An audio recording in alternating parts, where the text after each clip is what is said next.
डर जीवन का हिस्सा है और यह हर किसी के जीवन में होता है, लेकिन कभी कभी हम डर को अपनी आदत बना लेते हैं और डर इतना हावी हो जाता है कि हमारा जीना मुश्किल हो जाता है। डर का सबसे बड़ा कारण आत्मविश्वास की कमी होता है या फिर डर तब लगता है जब हम कोई नई चीज करते हैं। इसलिए हमें वह कार्य जरूर करनी चाहिए जिसमें हमें डर लगता है, क्योंकि डर को डर का सामना करके ही समाप्त कर सकते हैं। इसलिए दोस्तों, आज एक ऐसी कहानी बताने वाला हूँ जिससे आप अपने अंदर के डर को खत्म कर सकते हैं। एक समय की बात है, एक गांव में एक गुफा थी जिसे लोग मृत्यु गुफा के नाम से भी जानते थे। कोई भी इसके आसपास नहीं जाना चाहता था, क्योंकि आज तक जो भी उस गुफा में गया था वह कभी लौटकर नहीं आया। लोग उस गुफा के बारे में सोचकर डर जाते थे। अब तक लगभग 300 लोग उस गुफा में गए थे और कोई भी वापस नहीं आया था। उसी गांव में एक युवक आया और वह इन सभी बातों पर विश्वास नहीं करता था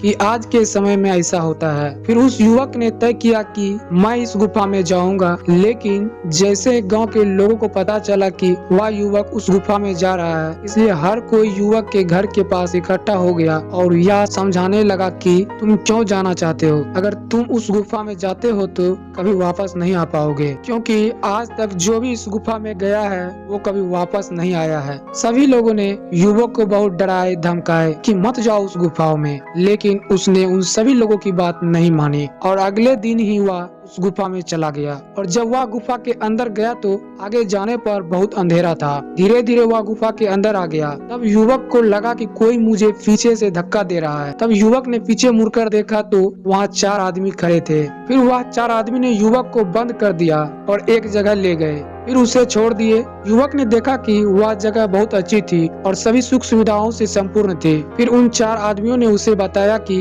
हम सभी भी इस गुफा में आए हैं, लेकिन इस सुख सुविधाओं को देखने के बाद यहीं रुक गए और गुजर बसर करने लगे। हमने आपको डराने के लिए धक्का दिया, लेकिन आप नहीं डरे, आगे बढ़ते रहे, इसलिए आप भी अब हम लोगों के साथ रह सकते हैं। और फिर युवक का सारा भ्रम खत्म हुआ और युवक भी वहीं रहने लगा। दोस्तों, इस कहानी से हमें यह सीख मिलती है कि हम किसी भी नए काम को शुरू करते हैं तो हमें डराने वाले बहुत मिलेंगे, लेकिन हम डर के बैठ जाते हैं तो लाइफ में कुछ भी नहीं कर सकते। इसलिए उन लोगों की तरह ना बनकर युवक की तरह बनिए, जो उन लोगों की बात ना मानकर उस गुफा में जाता है और डर पर जीत हासिल करता है। इसलिए हमारे इस प्रयास का हिस्सा बने, सुनते रहिए। आपकी लाइफ जो आपके जीवन में भर दे सकारात्मक ऊर्जा।